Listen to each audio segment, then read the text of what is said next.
Time now for Rocky Jordan.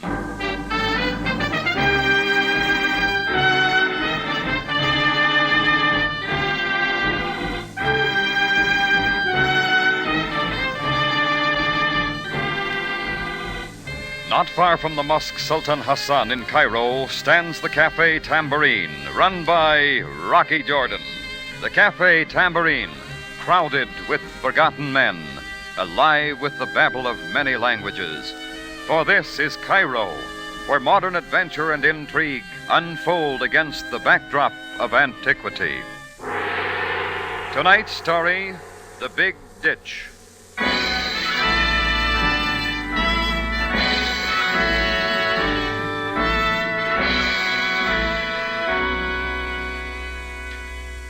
Maybe there's a reason why I happened to settle down in Cairo. Maybe because it's on a great river like the Mississippi that flows down past St. Louis.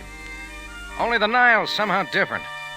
Egypt lives by its rise and fall, and when it starts to run low in summer, the spirits of the people seem to go down with it.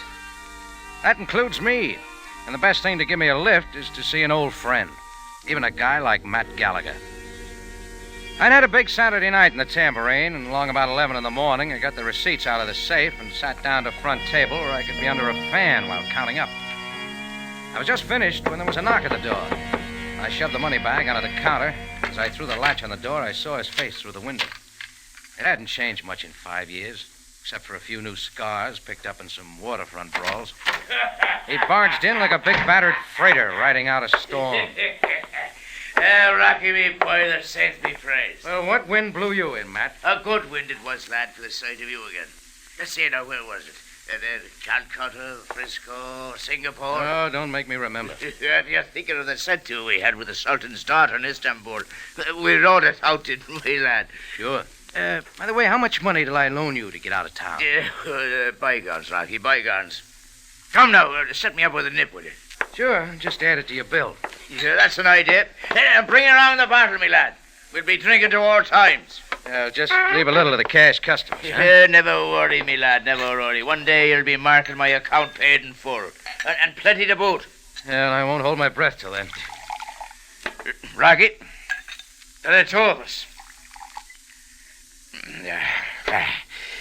That calls for another, eh? All right, just one more. Who to this time? Yeah, I got an answer to that, lad. To Francie Bayon. As lovely a lady as ever set her dainty feet on the streets of Cairo. Who? Up with it now, Rocky. Don't be insulting the lady. All right. Who's Francie? Not a new girlfriend. Aye, sir. And there'll never be another. With eyes as blue as the lakes at Killarney. You never learn, do you, Matt? Oh, Rocky, I know what you're thinking. But never again. This is the real thing. Now tell me, when did a girl ever come into your life that there wasn't trouble? Lad, I won't have you saying that about Francie. She ain't like the others. Sure, okay. You say Baby Blue Eyes is here in Cairo? At the Shadrach Hotel, pining her heart out for me at this very minute. Oh, there's nobody like her, me lad. You got it bad again. Aye, and we'll be settling down if all goes well. And that's what I'm wanting to talk to you about. Okay. How much? Well, the fact of the matter is this, that I will be needing a little money. I wondered when you'd get around to it. But you don't understand, lad. I'm cutting you in. On what? Rocky, how would you like to own the Suez Canal? Great. How about it, lad? The Suez. Sure. I put it right alongside the Brooklyn Bridge. You think I'm lying to you? No more than usual. But I'm telling you, Rocky. Look, Matt, this is a touch, and we both know it. It's nothing of the kind. You only show up once every 4 or 5 years, but every time I end up with less money.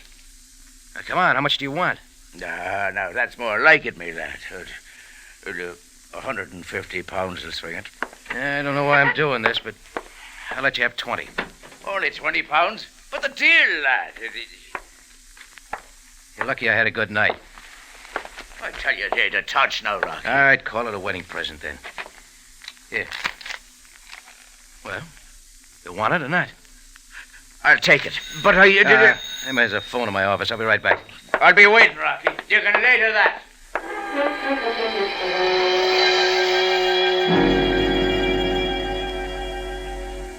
It was a call asking for a contribution to the Home for Indigent Goat Herders. Oh, I brushed it off naturally and went back front. First thing I noticed was that Gallagher was gone. Second, he'd taken the bottle from the table with him. That's when I made for the money bag behind the bar. Oh, it was there, and so were a few loose piastres, but that was all. I yanked the front door open, but the street was deserted. Matt Gallagher had made a smoother getaway than the super chief. A little figuring told me that along with the 20 I'd given him, he'd gotten off with a total of 150 Egyptian pounds, which comes to exactly 600 good round American dollars. Well, that's what you get for helping a guy. I don't like being suckered, so I didn't tell anybody, just waited around. He didn't turn up among the other 1.5 million people around Cairo, so I decided he'd lit out for places unknown. I was sure of it after a couple of weeks went by, but I still hadn't cooled off.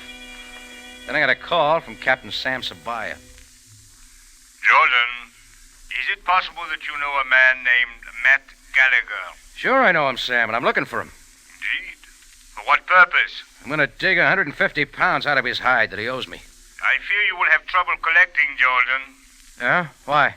Come to the morgue and you will see. Matt Gallagher is on a slab. Well, you can't stay sore at a guy on a slab. I wanted it over with and forgotten, so I caught the first cab that came along for headquarters. Sam was waiting for me and led me downstairs to the morgue, where he drew back one of the sheets. Gunshots, as you can see, Jordan. Where'd you find him, Sam? Lying in some out-of-the-way ruins near the old Babylon Roman fortress in the old part of the city. He had been dead for several days. How'd you happen to call me? A match pack from the Cafe Tambourine was in his pocket. There was the small chance you might have seen him there. I've known Gallagher off and on for a long time. When did you see him last? A couple of Sundays ago at my cafe. He borrowed a pocket full of money while I wasn't looking. And you did not report this to me, Jordan? Oh, it was a personal affair. Personal affair indeed. Too often you take matters into your own hands, but someday you will learn. Sure. What else was in his pocket, Sam? There was no money, if that is what you mean. What about identification? Oh, this passport and seaman's card. You may see them if you like. Thanks. Also a few other personal articles, if you care to look at them. No, I've seen enough. Now, Jordan, if there is anything more you can tell me about this man... Nothing at all, Sam. He's all yours. Very well. But, Jordan, give it some thought. I intend that this murder be disposed of very quickly. I could feel Sam's eyes on the back of my head as I went out. He generally figures I'm holding something back. And this time he was right. To begin with, I'd never seen that man on a slab before. It wasn't Matt Gallagher at all. Besides, Gallagher was a seaman. And this was a fair-skinned man with soft hands that had never done a lick of rough work in his life. Now, I wondered if Sam had noticed that. Well, I had a hunch now that Gallagher was still kicking around Cairo with my 150 pounds, and I wanted first crack at him. What he had to do with the murder and the switch in identity was anybody's guess. Looking in on Matt's girlfriend at the Shadrach Hotel was one thing I'd avoided up to now, but this is where I had to see her. It turned out she was sharing a suite with somebody, so I got the room number and went on up. The door was opened by a friendly-looking little guy with a mustache and his gray hair parted in the middle. Yes. What can I do for you? I'd like to see Francie Bogart. Name's Jordan. Oh, of course. Please come in. Thanks. Who is it, Uncle Julius? It's Mr. Jordan, Francie. Oh, so you're Rocky Jordan. That's right. Matt Gallagher mentioned my name? Yes, bosom pals, he said. A big oaf. Yeah. Francie, perhaps Mr. Jordan will be able to tell us... Give him time, Uncle dear. Oh, yes, of course, my dear. Well? I'm looking for Gallagher. Where is he? I haven't seen him for weeks. What's your guess? Well, from what he told me, you ought to know everything about him. What did he tell you? Oh, something about you and him settling down. Real cozy. Fine chance. He'd better show up in a hurry, that's all I got to say. What's he up to, Francie? He's up to his gills in Irish whiskey, if you ask me. What else? Oh, I don't know. He's been acting crazy for the last month. A lot of wild talk. Brother, what he wasn't going to do for me. Buy me minks and sables and yachts. Did he say what with? Who cares? It wouldn't make sense. What do you want with him? 150 pounds, due and payable. Did he steal it from you? Well, he didn't exactly sign a promissory note. Francie, my dear, this is just as I told you. I expressly do not approve of that man for you. We've been all over that, Uncle Julius. But a girl of your culture and refinement, I cannot understand what you see in a person like that. Then stop trying. Where do I look for him, Francie? You might take a swim in the Suez Canal. He says he's going to buy it. Oh. Gallagher told you that, too, huh? That's what he's telling everybody. And the more he talks, the crazier he gets. All he needs is a little dough to swing it, he says. Then it's big times for us. Can you beat that guy? Well, let me know when he shows up, will you? Better be in a hurry. We're washing out of this town plenty quick. Okay, thanks. Don't mention it. Oh, Mr. Jordan. Mr. Jordan. Yeah, Julius? About this robbery. Have you mentioned it to the police? Not yet.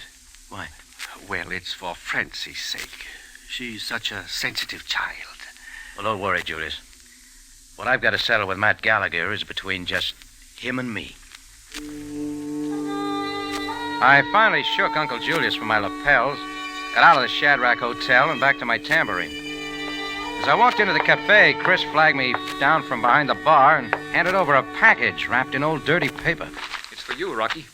Oh, what is it? I don't know. Messenger said he was supposed to give it to you personal. Only got tired waiting. And did he say who it was from? Yeah, Matt Gallagher. Gallagher. Let's have a look. It ain't wrapped up so good. I'm interested in what's inside. Oh, careful. It's coming apart. Oh, here. Help me here, will you, Chris? Yeah. Great jumping Jehoshaphat, Rocky. What's that? The bundle had come apart in my hands, and a lot of strange-looking pieces of paper lay scattered all around me. While Chris was getting them together, I picked one up and had a look. Like all the rest, it was old-looking and yellow, with everything written in French. At the top, in real fancy lettering, it read, Compagnie Universelle du Canal Maritime de Suez. I began scrambling through the others, and they were all the same, except for a different serial number. I didn't need to know much French to realize that these were shares of stock. Yeah?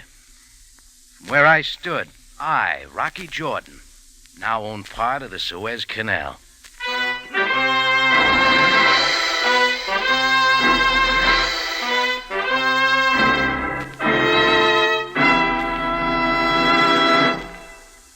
You are listening to The Big Ditch, an adventure with Rocky Jordan.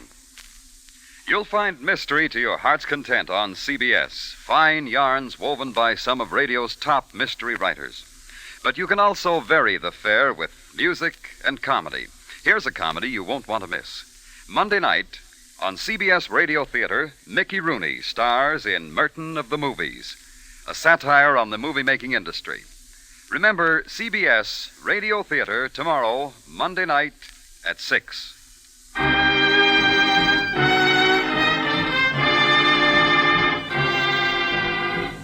Now we return you to Cairo and tonight's adventure with Rocky Jordan, The Big Ditch.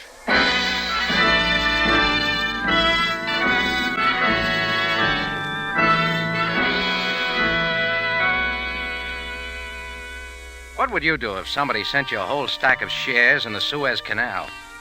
Paper the wall with them or ask a few questions first? Well, my curiosity got the best of me, too, so I wrapped up the bundle again and headed for the Cairo Securities Exchange. I didn't expect to find the answer there to why a murdered man was found with Matt Gallagher's identification on him, or why Gallagher had sent the shares to me. That was something else. I finally got to the right man at the exchange, gave him my name, opened up the bundle on his desk, and waited for him to start laughing. Yes, Mr. Jordan. Well, what about these things? It's the Compagnie Universelle de Suez. I say, Mr. Jordan. Yeah? This is most remarkable. You're bringing such valuable securities in this fashion. Now, wait a minute. Don't tell me they're the real thing. Authentic in every detail. I've seen many of these. The man is indeed fortunate to possess Suez Canal shares. But what are they doing here? I beg pardon? I mean, doesn't the Suez belong to a government? France or England? Oh, a common error, Mr. Jordan. True, the British Crown owns 7/16 of the Suez Canal, thanks, of course, to the brilliant statesmanship of Disraeli when he purchased them from the Khedive of Egypt. Oh, yeah, sure. A great man, Disraeli. A credit to the Empire, Mr. Jordan. Look, getting back to these shares. Oh, quite. Carried away, you know. Sorry. Are you trying to tell me that private individuals can own shares in the Suez Canal? Most assuredly. Many people are fortunate to own stock in the Suez. The fact of it is, thousands of shares have been lost through the years. The company is nearing its century mark, you know.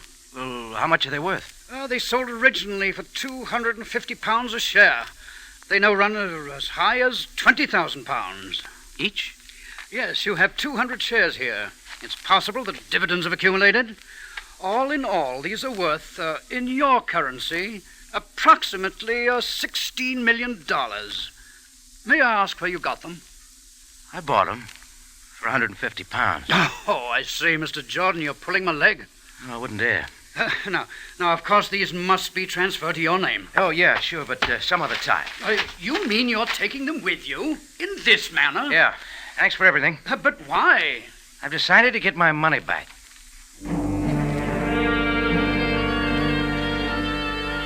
I put the bundle inside my coat and came out of there with a great education on the Suez Canal. Enough to know that there was a sweet setup for a neat little racket. Only it gets too big when a man's murdered and the stuff's planted on me. And right then I knew I had to find Gallagher and shove the whole bundle down his throat.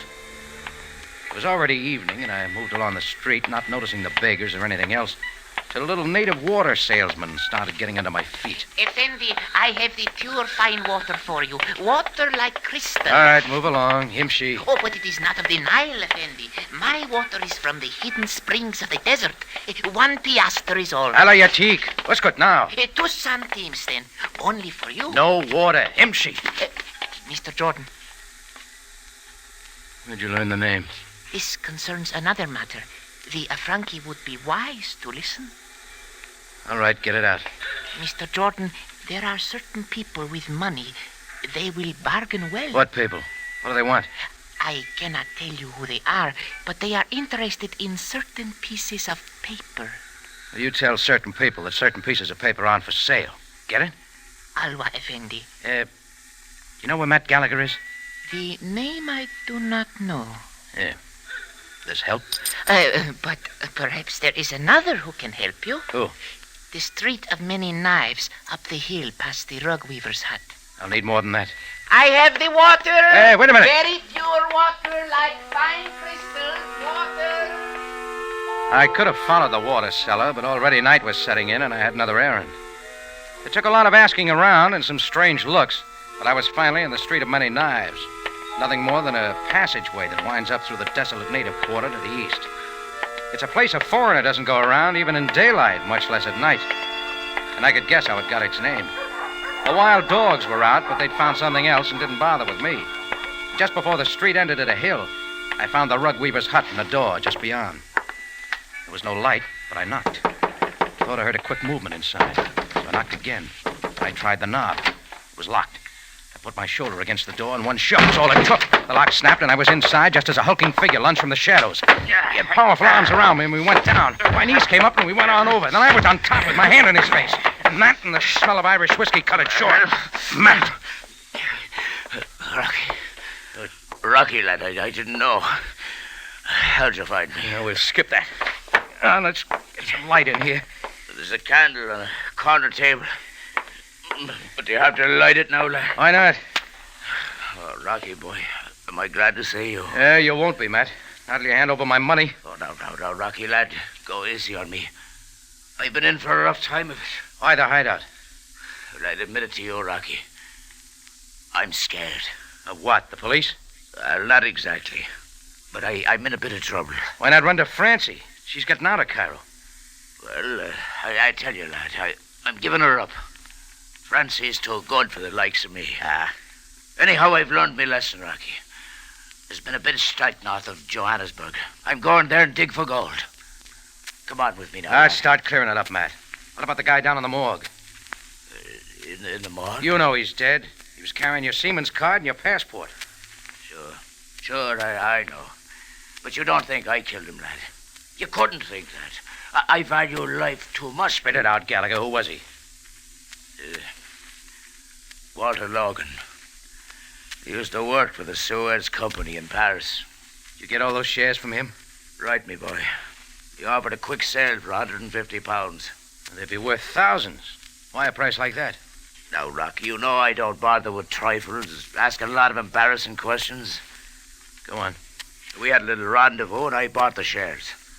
I left him, and I wasn't more than a block away, and I heard the gunshots. I ran back and found him dead. See anybody else around? No, Rocky. But I knew people would be accusing me. They always make things tough on poor Matt Gallagher. Come on. Why the switch? Well, I had to think fast. If they thought I was dead, they wouldn't be looking for me. So I put my stuff in his pockets. And why send the shares to me? That was our deal, Rocky. Anyhow, I was sort of hot, and I knew you'd take care of them. Yeah. All that over a stack of worthless paper. Worthless? What do you mean, Rocky? A lot of Suez shares have been lost. Nobody knows what happened to them. You say Logan worked for the company in Paris. He could have found out the serial numbers of the missing shares, made up some to match the real ones. Counterfeit? Sure. He turns up with a bunch of lost shares, and if he's lucky, no one's the wiser. Only he wasn't so lucky. What now then, lad? I still want my £150.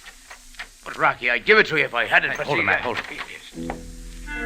Maybe I heard, or maybe I just felt it, but I knew there was somebody at the door. As I opened it, a barefoot native ducked away. I was after him fast, and just as I was on him, he whirled and faced me. Mr. Jordan. All right, what is it now, Buster? You don't sell water around here. No, it concerns the other matter, Effendi. Ready to tell me who sent you? I cannot. But about the certain pieces of paper, my master offers you £5,000. Is that all? Oh, but Mr. Jordan, he is prepared to go higher, possibly £6,000 or £7,000. I'll go the other way. The other way? Yeah. Tell your master he can have the pieces of paper for £150. You will give them to me? Not on your life. I'll deliver them in person. Well, I meet your master. At the ruins of the Minya Tower in Old Cairo. There you will not be disturbed. I'll be there at 11 o'clock.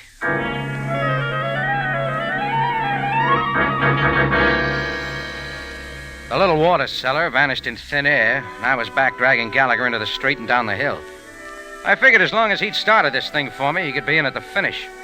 He complained like a dyspeptic camel all the way, but I finally got him with me to the Tambourine, and there I put in a quick call to Sabaaya.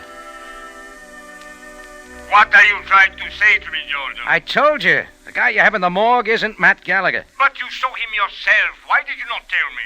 You didn't ask me, Sam. I didn't. Of all the incredible...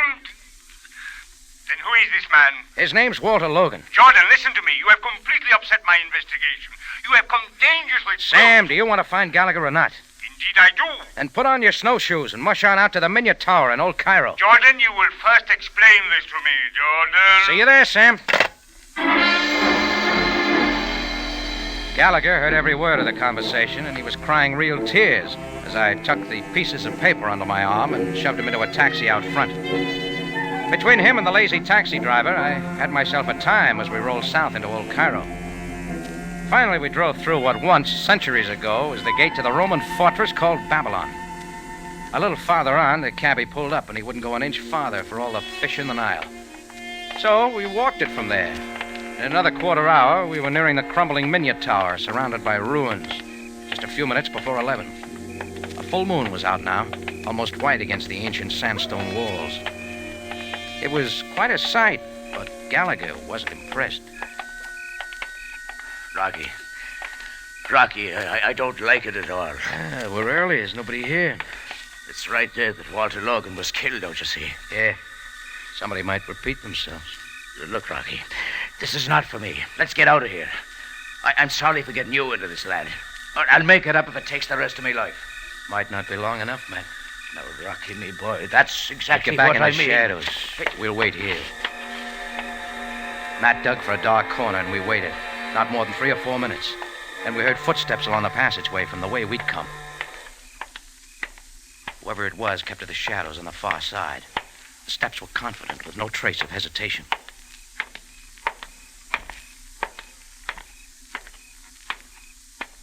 They passed. And then the figure stepped out into the moonlight beneath the tower. Francie! Matt, what are you doing here? He came with me, Francie. Gallagher's in on the deal. All right, let's get it over with. Oh, I don't understand it. I don't understand it at all. When did that muddled head of yours ever understand anything? But all this time you've Yes, been... playing you for a sucker. Francie, darling. Oh, no. Let Rocky explain it. He's the smart one. Later. Your little water boy mentioned an offer for certain pieces of paper. 5,000 pounds. Why did you make it 150?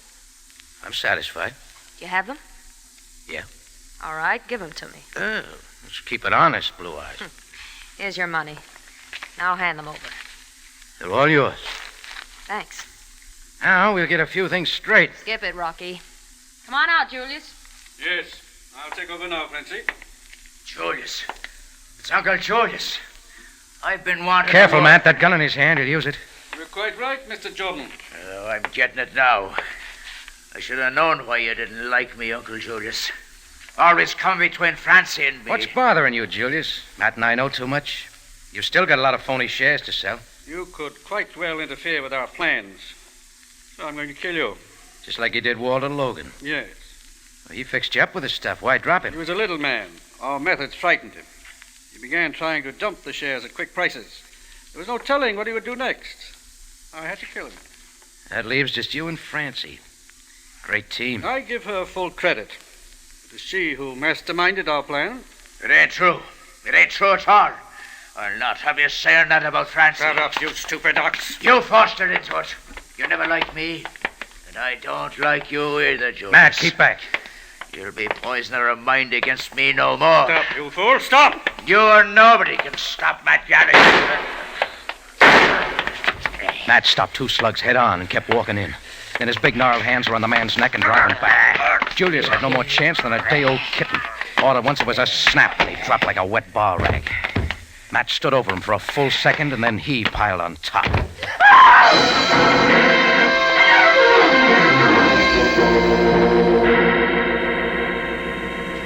Francie was suddenly wild and running, and I didn't follow because just then I saw Sam Sabaaya and a couple of his men coming up to meet her. Yeah, there was a lot of talk and explaining for a while. Then Uncle Julius was wheeled off to the morgue, Matt Gallagher to the hospital, and Francie off to a cell. Sam kept the package, and about an hour later, he and I were resting at a table in my Cafe Tambourine.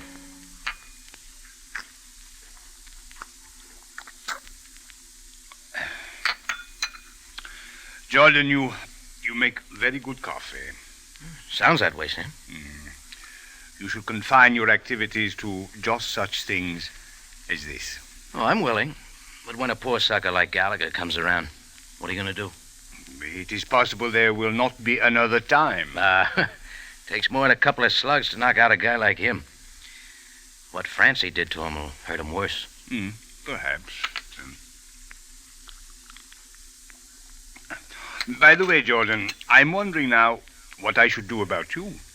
Me? What for? You are guilty of selling counterfeit shares for £150. I think it's about time you looked in that package, Sam. What do you mean? My deal with Francie was for certain pieces of paper. That's just what she got. All torn out of the Cairo Gazette.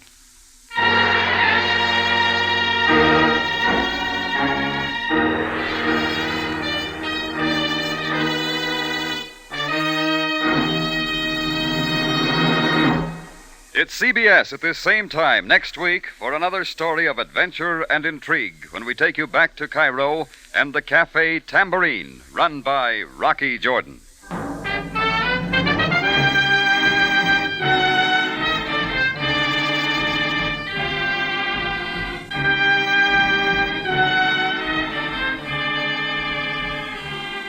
Rocky Jordan, written by Larry Roman and Gomer Cool, stars Jack Moyles in the title role and is produced and directed by Cliff Howell with original music by Richard Arant. Larry Thor speaking. This is CBS, the Columbia Broadcasting System.